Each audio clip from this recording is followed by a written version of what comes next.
Good evening. This is Akashvani and I am Abhishek Mukhopadhyay with the World News.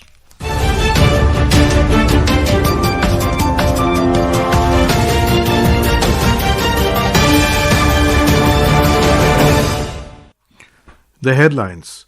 Prime Minister Narendra Modi announces a new capacity building program for Mongolia's border security forces. Both sides ink 10 MoUs. Google's largest AI hub outside the United States to be set up in India with investment of $15 billion. IMF raises India's GDP growth forecast for 2025-26 to 6.6% despite US tariff impact. Israel closes Rafah border crossing affecting aid flow to Gaza, citing Hamas's failure to hand over bodies of hostages. And Madagascar's military announces seizure of state power.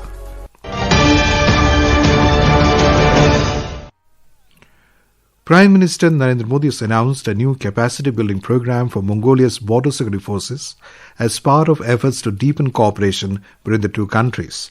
Mr. Modi stated this in a joint press conference with Mongolian President Khurelsukh Ukhna after holding bilateral and delegation level talks in New Delhi today. हमने आपसी साझेदारी को strategic partnership का रूप दिया था। पिछले एक दशक में इस पार्टनरशिप के हर आयाम में नई गहराई आई है, नया विस्तार आया है। हमारा रक्षा और सुरक्षा सहयोग भी लगातार मजबूत हो रहा है। ट्रेनिंग कार्यक्रमों से लेकर दूतावास में डिफेंस अटैचे की नियुक्ति तक हमने कई नई पहल की है। मंगोलिया के सीमा सुरक्षा बलों के लिए भारत नए कैपेसिटी बिल्डिंग प्रोग्राम भी प्रारंभ करेगा। Prime Minister Modi said India has decided to provide free e-visas to Mongolian citizens. Bharat ने मंगोलिया को हमेशा एक पड़ोसी के रूप में देखा है और इसी नाते हम पीपल टू पीपल टाइज को बढ़ावा देते रहेंगे। हमने निर्णय लिया है कि मंगोलिया के नागरिकों को निःशुल्क ई-वीजा दिया जाएगा। साथ ही भारत हर साल मंगोलिया से युवा कल्चरल एम्बेसडर्स की भारत यात्रा भी स्पॉन्सर करेगा। Mr. Modi said the oil refinery project being built with India's $1.7 billion line of credit will provide a new boost to Mongolia's energy security. On the occasion, the Mongolian president expressed appreciation for India's support and reaffirmed Mongolia's commitment to strengthening bilateral cooperation across diverse sectors. Later briefing media this evening, Secretary East in Ministry of External Affairs P. Kumaran said, following the talks between the two leaders, India and Mongolia inked 10 MoUs for cooperation in various fields. 10 MoUs were signed. They were in the area of cultural exchange, immigration cooperation, promotion of cooperatives, humanitarian aid, geology and mineral resources, quick impact projects, yoga and also renovation of the Bogd Khan Palace. President Khurelsukh also visited Parliament House where he toured the building along with the Honorable Speaker of Lok Sabha, Shri Om Birla. Their interaction highlighted the close democratic and parliamentary connect between India and Mongolia. President of Mongolia arrived in New Delhi yesterday on a 4-day visit to India. The conclave of chiefs of United Nations troop contributing countries UNTCC began in New Delhi today. The Indian Army is hosting the 3-day high-level forum to deliberate on operational challenges and evolving threats, share best practices and build shared understanding on future peacekeeping. Addressing the conclave, Defence Minister Rajnath Singh said India is advocating for the reformation of outdated international structures as some nations are openly violating international rules while some want to dominate. Nowadays, some nations are openly violating the international rules. Some are trying to undermine it, while some want to create their own rules and dominate the next century. In all this, India, while advocating for the reformation of outdated international structures, stands strong in upholding the international rules-based order. Google has announced a massive investment of $15 billion over the next 5 years to establish its largest artificial intelligence AI hub at Visakhapatnam in Andhra Pradesh. This is the company's largest AI hub center outside the United States. The announcement was made during the Bharat AI Shakti event held in New Delhi.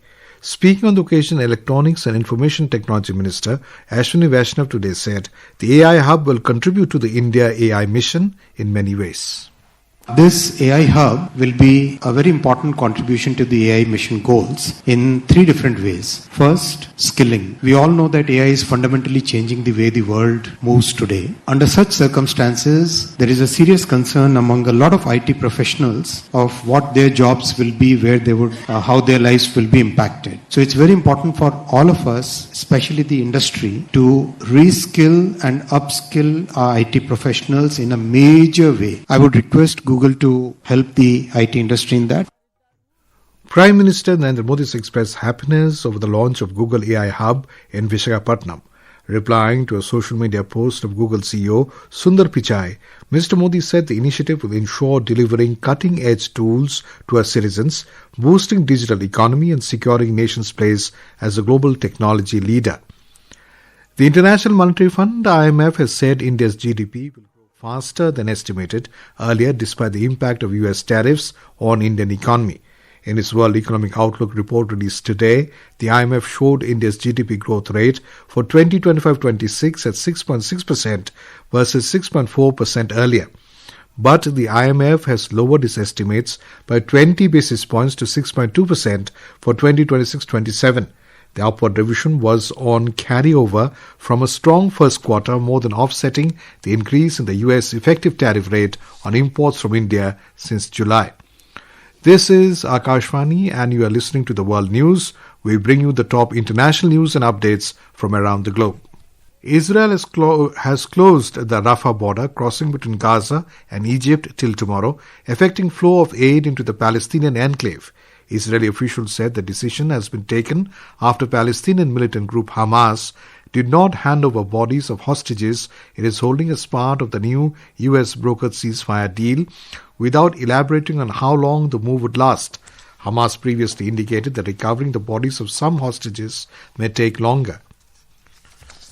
In Madagascar, an elite military unit has announced seizure of state power, ousting the country's embattled President Andry Rajoelina. A Malagasy military officer, Colonel Michael R., announced today the state power in the East African country has been taken over by a military council. Protests erupted in Madagascar in late September, initially triggered by widespread power outages and water shortages. The protests took a new turn on Saturday, with an army regiment declaring its support for and protection of the protesters against what were described as abuses by security forces.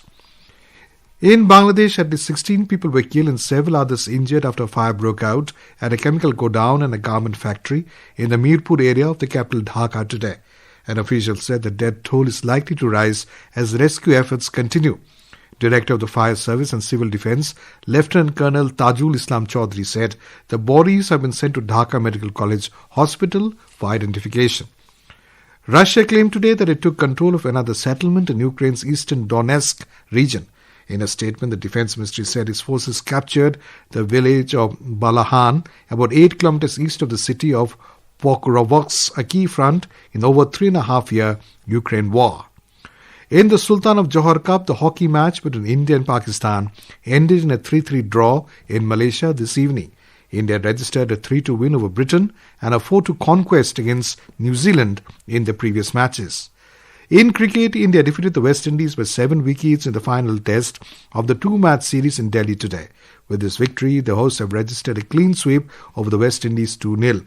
The Indian batters pulled off an easy chase of 121 runs in the first session of the final day today.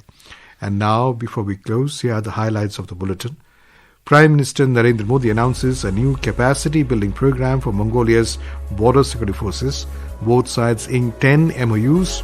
Google's largest AI hub outside the United States to be set up in India with investment of $15 billion. IMF raises India's GDP growth forecast for 2025-26 to 6.6% despite US tariff impact. Israel closes Rafah border crossing, affecting aid flow to Gaza, citing Hamas's failure to hand over bodies of hostages. And Madagascar's military announces seizure of state power. And that concludes tonight's World News Bulletin. For more updates, stay tuned to Akashvani. Good night.